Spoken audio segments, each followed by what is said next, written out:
Hi friends, welcome back to my channel. எல்லோரும் எப்படி இருக்கீங்க ஃப்ரெண்ட்ஸ்? எல்லோரும் ஹாப்பியாக சேஃபாக இருப்பீங்கன்னு நினைக்கிறேன். இந்த வீடியோவில் உங்கள் பணத்தையும் நேரத்தையும் மிச்சப்படுத்தக்கூடிய ரொம்ப பயனுள்ள வீட்டு குறிப்பு தான் இந்த வீடியோவில் சொல்லியிருக்கேன். ஸோ இந்த வீடியோவை ஸ்கிப் பண்ணாமல் பாருங்கள். வாங்க இப்போ யூஸ்ஃபுல்லான டிப்ஸ் அண்ட் வீடியோக்குள்ளே போய் பார்க்கலாம்.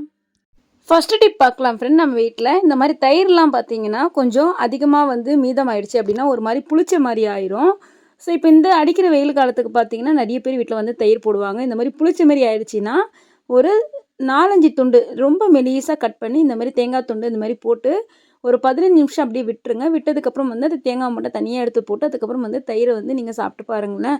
இல்லை சூப்பராக புளிப்பே இருக்காது, நல்லாயிருக்கும், ஃப்ரெஷ்ஷாக இருக்கும் தயிர். கண்டிப்பாக உங்கள் வீட்டில் ட்ரை பண்ணி பாருங்கள் ஃப்ரெண்ட்ஸ். வாங்க இப்போ அடுத்த டிப் பார்க்கலாம். நிறைய பேர் வீட்டில் இந்த மாதிரி அன்னாச்சி பழம்லாம் வாங்கணும் அப்படின்னா சதையோட, அதாவது அந்த தோல் பகுதி சதையுமே சேர்ந்து நிறைய போயிடும் வேஸ்டேஜ். ஸோ எப்பவுமே அன்னாச்சி பழம்லாம் வாங்கினீங்கன்னா இந்த மாதிரி கட் பண்ணி பாருங்கள். நம்மளுக்கு சூப்பராக சதைப்பகுதி அதிகமாக போகவே போகாது. ஸோ எப்பவுமே வாங்கிட்டு வந்ததுமே 2 சைடுமே கட் பண்ணி எடுத்துக்கோங்க. எடுத்ததுக்கப்புறம் இந்த மாதிரி 3 துண்டாக, கொஞ்சம் பெருசாக இருந்துச்சுன்னா இந்த மாதிரி 3 துண்டாக போட்டுக்கோங்க. போட்டதுக்கப்புறம் இப்போ நான் வீடியோவில் கட்டுறேன் பாருங்கள். ஸோ அதுக்கு முன்னாடி அன்னாச்சி பழத்தை நல்லா கழுகி எடுத்துக்குங்க. இப்போ இந்த மாதிரி கட் பண்ணதுக்கப்புறம் ஓரப்பகுதியில் கத்தியை வச்சு கொஞ்சம் கேர்ஃபுல்லாக இந்த மாதிரி நீங்கள் கட் பண்ணிங்கனாவே சூப்பராக ஸ்மூத்தாக கட் ஆகி வரும், தோல் தனியாக போயிடும். இப்போ பாருங்கள், நான் கட் பண்ணதுக்கப்புறம் காட்டுறேன். அந்தளவுக்கு இல்லை சதையே இல்லை, அழகாக நம்மளுக்கு சூப்பராக அன்னாச்சி பழத்தை கட் பண்ணி எடுத்தாச்சு. இதுவும் அதே போல் தான், ஓரப்பகுதி ரொம்ப மென்மையாக இருக்கும். நீங்கள் கட் பண்ணும்போது அழகாக தோல் தனியாக வந்துடும் ஃப்ரெண்ட்ஸ். பாருங்கள், சூப்பராக நம்மளுக்கு தனியாக வந்துருச்சு. அவ்வளோதான். நீங்கள் கட் பண்ணி சாப்பிட்டீங்க அப்படின்னா செம்ம டேஸ்ட்டாக இருக்கும். இந்த மாதிரி கட் பண்ணும்போது நம்மளுக்கு நிறைய வேஸ்டேஜும் போகாது. அடுத்த டிப் பாருங்கள். நம்ம வீட்டில் இந்த மாதிரி அடிப்பிடித்த பாத்திரம்லாம் சூப்பராக எப்படி க்ளீன் பண்ணுறதுன்னு சொல்கிறேன். இது பாருங்கள், பால் வச்ச பாத்திரம் அப்படியே ஃபுல்லாக பார்த்தீங்க அப்படின்னா கரிஞ்சு போயிடுச்சு. ஸோ இதை எப்படி நம்ம க்ளீன் பண்ணணும்னு சொல்கிறேன். அடுப்பில் இந்த மாதிரி வச்சுக்கோங்க. ஃபஸ்ட்டு பாத்திரத்தை ஸ்டவ் ஆன் பண்ணாதீங்க. அதுக்கு முன்னாடி கொஞ்சமாக இதில் வினிகர் மட்டும் நம்ம சேர்த்துக்கலாம். ஸோ இந்த மாதிரி க்ளீன் பண்ணிங்க அப்படின்னா நல்ல சூப்பராக கை வலிக்க நம்ம தேய்க்க தேவையில்லை, அழகாக சட்டுன்னு க்ளீன் ஆகி வந்துடும். இதே போல் குக்கருமே நீங்கள் இந்த மாதிரி அழகாக க்ளீன் பண்ணி எடுக்கலாம். இப்போ பாருங்கள், வினிகர் சேர்த்தா, கொஞ்சமாக தண்ணி சேர்த்தேன். இதுக்கப்புறம் ஸ்டவ் ஆன் பண்ணிவிட்டு நல்லா இந்த மாதிரி கொதிக்க விடுங்க. தண்ணி நல்லா கொஞ்சம் சூடானதுமே இதில் கொஞ்சமாக நம்ம பேக்கிங் சோடா தான் சேர்க்கணும். இந்த மாதிரி சேர்க்கும் போது நல்லா பொங்கி வரும். தெரியுதுங்களா உங்களுக்கு?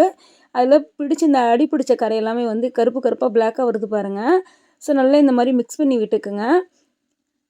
அதுக்கப்புறம் ஸ்டவ்வும் ஆஃப் பண்ணிடலாம். இந்த தண்ணியை அப்படியே சூடாகவே அப்படியே இருக்கட்டும். ஏன்னா எந்த அளவுக்கு சூடாக அதில் ஊறி வருதோ அந்த அளவுக்கு பார்த்திங்கன்னா அடி பிடிச்ச அந்த கரை எல்லாமே சூப்பராக போயிடும். ஸோ இந்த மாதிரி மூடி வச்சுருங்க. இப்போ ஒரு 10-15 நிமிஷம் பொறுத்து இப்போ பாருங்கள், இதை நான் க்ளீன் பண்ணி காட்டுறேன். இப்போயே உங்களுக்கு பார்க்கும்போதே தெரியுதுங்களா? பாருங்கள், அழகாக கையில் வருது அந்த அடிப்பிடிச்ச கரை எல்லாமே. அவ்வளோதான். இதுக்கப்புறம் நீங்கள் ஸ்டீல் ஸ்க்ரப்பர் வச்சு க்ளீன் பண்ணிங்க அப்படின்னா சூப்பராக நல்லா பளபளன்னு பளிச்சுன்னு ஆகிடும். ஸோ இப்போ இந்த தண்ணி சிங்கில் ஊற்றிட்டு உங்களுக்கு நான் கழுகி காட்டுறேன். ரொம்ப அதிகப்படியான கரையெல்லாம் இன்னும் இருந்துச்சு அப்படின்னா கொஞ்சமாக கல்லுப்பும் கொஞ்சமாக டிஷ்வாஷ் லிக்விட் மட்டும் சேர்த்து ஸ்டீல் ஸ்க்ரப்பரை வச்சு நீங்கள் தேய்ச்சிங்க அப்படின்னா நல்லா சூப்பராக பளிச்சுன்னு ஆகிடும். இப்போ பாருங்கள், லைட்டாக கீழே மட்டும் பிடிச்சிருக்கு. ஸோ இதை மட்டும் கல்லுப்பு நம்ம எதுக்கு போட்டோம் அப்படின்னா நல்லா சூப்பராக ஒரு ஸ்க்ரப்பர் மாதிரி நம்மளுக்கு வேலை செய்யும்.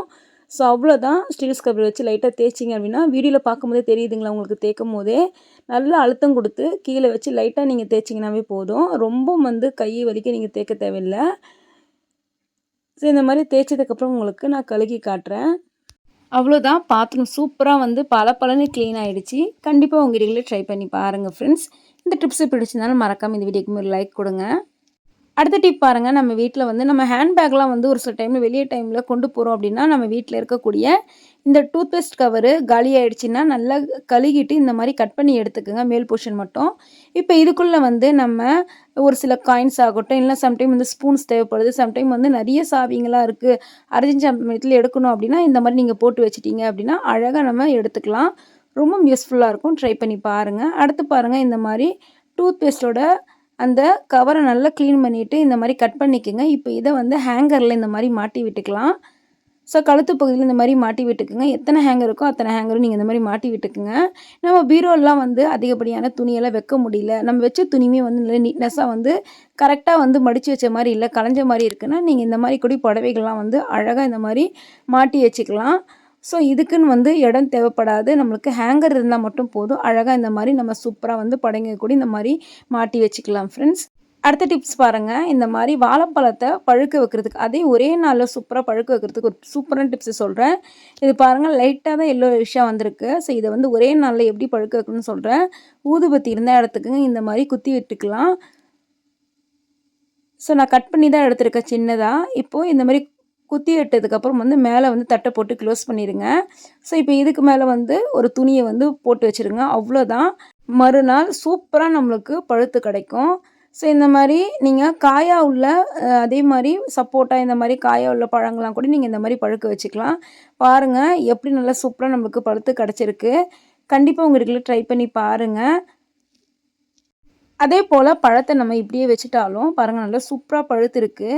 ஸோ பழத்தை இந்த மாதிரி அப்படியே வச்சுட்டாலும் பார்த்திங்கன்னா கீழே இருக்க பழம்லாம் வந்து அப்படியே வந்து ஒரு மாதிரி கருப்பு கருப்பாக வந்து சீக்கிரமாக வந்து பழுத்து அழுகிடும். ஸோ இந்த மாதிரி எப்பவுமே வாழைப்பழம் வந்து பழுத்துருச்சு இல்லை வாங்கிட்டு வரீங்க அப்படின்னா இந்த மாதிரி தொங்க விட்டுருங்க கயிறில். அவ்வளோதான், சூப்பராக நம்மளுக்கு வாழைப்பழம் வந்து நீண்ட நாட்களுக்கு வரும்.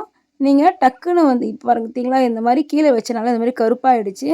ஸோ இந்த மாதிரி வைக்காமல் இந்த மாதிரி தொங்க விட்டு பாருங்கள். அடுத்து பாருங்கள், நம்ம வீட்டில் வாழைப்பழம் சாப்பிட்டு அந்த வாழைப்பழத்தோட தூக்கி போடாமல் ஒரு சூப்பரான ஐடியா சொல்கிறேன். இந்த மாதிரி நம்மளோட டேபிள், சேரு, டைனிங் டேபிள், ஸோ இந்த இடத்துல வந்து ரொம்ப வந்து விடாப்படியான கரையெல்லாம் இருந்துச்சுன்னா இந்த மாதிரி தோலில் கொஞ்சமாக வந்து சால்ட் உப்பு மட்டும் போட்டு லைட்டாக இந்த இடத்துல இந்த மாதிரி இந்த கரைக்கு மேலே வச்சு நல்லா இந்த மாதிரி தேய்ச்சி கொடுத்தீங்க அப்படின்னா சூப்பராக அந்த கரை எல்லாமே போயிடும். இப்போ பாருங்கள், இந்த மாதிரி தேய்ச்சதுக்கப்புறம் வந்து ஒரு டிஷ்யூ பேப்பர்லாம் வந்து ஒரு துணியை எடுத்து நல்லா அந்த இடத்துல லைட்டாக துடைச்சி விட்டீங்க அப்படின்னா கொஞ்சம் ஈரமான துணியை இருந்தால் போடுங்க. லைட்டாக டிஷ்யூ பேப்பர் இருந்தால் லைட்டாக வந்து தண்ணி மட்டும் போட்டுக்குங்க. அப்போ தான் அந்த இடத்துல வந்து பிசுபிசுப்பு தன்மை இருக்காது. பாருங்கள் சூப்பராக வந்து பளிச்சின்னு ஆயிடுச்சு. அடுத்து நம்ம வீட்டில் வந்து கார்ன்லாம் வாங்குகிறோன்னா வாங்கிட்டு வந்ததுமே அந்த முழு கார்னை அப்படியே வச்சிங்க அப்படின்னா 2-3 நாள்லேயே ஒரு மாதிரி காஞ்சி போன மாதிரி ஆயிரும். எப்பவுமே கார்ன்லாம் வாங்கிட்டு வரீங்கன்னா இந்த மாதிரி உதிரியாக தனியாக எடுத்து பாக்ஸில் போட்டு நம்ம பால் பேக்கெட்லாம் வைப்போம்ல அந்த இடத்துல வந்து நீங்கள் வச்சிட்டிங்க அப்படின்னா 2 வாரம் ஆனாலும் நல்லா சூப்பராக இருக்கும் இந்த கார்னு. கண்டிப்பாக ட்ரை பண்ணி பாருங்கள். அடுத்து பாருங்கள் ஃப்ரெண்ட்ஸ், பீரோவில் நம்மளால் துணியெல்லாம் வைக்க முடியல அப்படின்னா நம்ம வீட்டில் இந்த மாதிரி ஷெல்ஃப் இருந்தால் போதும்.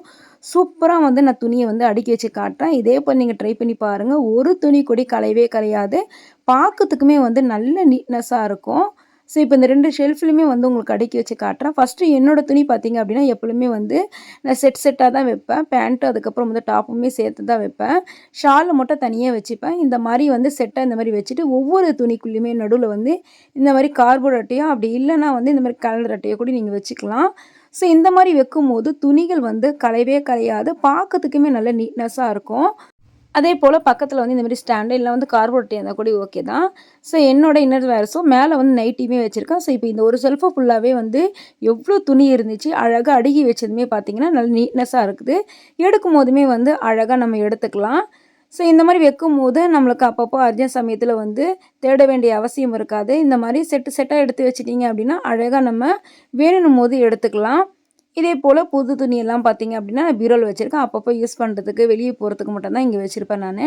பாருங்கள், பார்க்கும்போது நல்லா சூப்பராக இருக்குது. இதே போல் என்னோடய பிள்ளைகளோட துணியாகட்டும், ஒரு சில டைமில் வந்து புது துணியெலாம் வந்து நம்ம அர்ஜென்ட் சமயத்தில் வந்து பீரோவில் அதாவது வைக்கிறதுக்கு இடம் இல்லை அப்படின்னா இந்த மாதிரி ஒரு ஆர்கனைசர் இருந்தால் வாங்கிக்கோங்க. இது எதுக்கு அப்படின்னா நம்ம உள்ளுக்குள்ளே வச்சுட்டோம் அப்படின்னா எதுவுமே வந்து டஸ்ட்டு படியாது. நம்ம அழகாக இப்போ பாருங்கள், இதுக்குள்ளே வந்து என்னோடய பிள்ளைகளோட துணி, என்னோடய துணி, ஹஸ்பண்ட் துணி வந்து புது துணி வந்து இந்த மாதிரி உள்ளே வச்சுட்டேன். அவ்வளோதான். இந்த மாதிரி க்ளோஸ் பண்ணி வச்சுருங்க. இது வந்து ஆன்லைனில் வந்து 150க்கு தான் நான் வாங்கினேன். லிங்க்கு வேணால் டேக் ப்ராடக்ட்டில் கொடுக்குறேன், செக் பண்ணி பார்த்துக்குங்க. மேலேயுமே ஜிப்பு வரும். அதே போல் இந்த இடத்துலையுமே வந்து ஜிப்பு கொடுத்துருப்பாங்க. இப்போ இதுக்கு மேலேயே வந்து என்னோடய பிள்ளைகளோட இன்னர்ஸ்லாம் வந்து இந்த மாதிரி வச்சுருக்கேன். ஸோ வேணும் போது அழகாக எடுத்துகிறேன். இதுவுமே வந்து ஆன்லைனில் வந்து 2மே சேர்த்து 140க்கு தான் நான் வாங்கியிருந்தேன். குட்டி குட்டி பிரான்ச்சஸாக கொடுத்துருப்பாங்க. இதில் வந்து இந்த மாதிரி இன்னர்ஸு, அதுக்கப்புறம் இதுக்கு மேலே ஷிம்மி, பனியன்ஸ் இதெல்லாமே வந்து நான் இந்த மாதிரி வச்சுருக்கேன். ஸோ ரொம்ப யூஸ்ஃபுல்லாக இருக்குது. கலைஞ்சும் போகாது. சட்டுன்னு வேணும் போது இப்போ இன்னர்ஸ்லாம் வந்து சொல்லவே முடியாது. நம்ம ஏன்னா வச்சாலுமே பார்த்திங்கன்னா அப்பப்போ வந்து கலைச்சி விட்டுறாங்க. இந்த மாதிரி தனித்தனியாக வச்சுட்டோம் அப்படின்னா அழகாக எடுத்து யூஸ் பண்ணுறதுக்கு ரொம்ப யூஸ்ஃபுல்லாக இருக்கும். அடுத்து பாருங்கள், நம்ம மல்டி பர்பஸாக யூஸ் பண்ணக்கூடிய இந்த ஆர்கனைசர் தான். இந்த பாக்ஸை வந்து நான் வந்து 450க்கு தான் வாங்கியிருந்தேன். மொத்தம் 5 இருந்துச்சு. இந்த 4 மட்டும் இங்கே வச்சுருக்கேன். ஸோ இப்போ மேலே என்னோடய துணியும், கீழே வந்து என்னோடய பிள்ளைகளோட துணியும், கீழே இதுகளில் வந்து புது துணிகளே வச்சுருக்கேன். இப்போ இதில் பார்த்தீங்க அப்படின்னா சாக்ஸு, அதுக்கப்புறம் வந்து லஞ்ச் டவல்ஸ் இதெல்லாமே வந்து வச்சுருக்கேன். வேணும் போது நமக்கு சட்டுன்னு அழகாக நம்ம எடுத்துக்கலாம். அதேமாரி ஸ்போர்ட்ஸுக்கு யூஸ் பண்ணக்கூடிய ட்ரெஸ்ஸஸ் ஆகட்டும், சாக்ஸ் ஆகட்டும் அதுலேயுமே அதில் வச்சுருக்கேன். இதுக்கு மேலே வந்து அழகாக யூனிஃபார்மே வச்சுருக்கேன். ஸோ 2மே வந்து ஒரே டைமில் நம்ம எடுத்துக்கலாம். பக்கத்தில் பார்த்தீங்கன்னா பிள்ளைக்கு யூஸ் பண்ணக்கூடிய ட்ரெஸ்ஸஸ்லாம் இந்த மாதிரி வச்சுருக்கேன். ஸோ இங்கே வந்து சல்வாருக்கு போடக்கூடிய அந்த ஷால்ஸ் எல்லாமே இந்த மாதிரி வச்சுருக்கேன். அவ்வளோதான். இந்த மாதிரி நம்ம வச்சுட்டோம் அப்படின்னாவே பீரோவே தேவையில்லை. நம்ம இருக்கக்கூடிய அந்த ஷெல்ஃப்லேயே அழகாக இந்த மாதிரி நீட்னஸாக வச்சுக்கலாம். ஸோ இது வந்து டஸ்ட்டு படியும்னு வந்து நீங்கள் கவலைப்பட தேவையில்லை. இந்த மாதிரி அழகாக வந்து ஒரு ஸ்க்ரீன் துணி மேலே போட்டு விட்டுட்டிங்கன்னா சூப்பராக வந்து நம்மளுக்கு நல்ல கபோர்டு மாதிரி இருக்கும். டஸ்ட்டுமே படியாது. பார்க்கறதுக்குமே நீட்னஸாக இருக்கும். கெஸ்ட் யாருன்னா வந்தால் கூடி வீடே அழகாக நீட்னஸாக இருக்கும். அதே போல் நீங்கள் இந்த ஆர்கனைசர் டப்பா வாங்கணும்னு அவசியம் கிடையாது. நம்ம வீட்டில் நம்ம வாங்கக்கூடிய டிட்டர்ஜென்ட் பவுடரோட இந்த மாதிரி பாக்ஸ் கூட நீங்கள் அழகாக வந்து யூஸ் பண்ணிக்கலாம். மேலே கட் பண்ணிவிட்டு கண்டிப்பாக ட்ரை பண்ணி பாருங்கள். ஓகே ஃப்ரெண்ட்ஸ், இந்த வீடியோவில் சொன்ன எல்லா டிப்ஸுமே உங்களுக்கு பிடிச்சிருக்கும்னு நினைக்கிறேன். பிடிச்சிருந்தா மறக்காம நம்மளோட சேனலை சப்போர்ட் பண்ணி சப்ஸ்கிரைப் பண்ணிக்கோங்க. நெக்ஸ்ட் ஒரு இன்ட்ரெஸ்டிங்கான யூஸ்ஃபுல்லான வீடியோவில் பார்க்கலாம். தேங்க்ஸ் ஃபார் வாட்சிங்.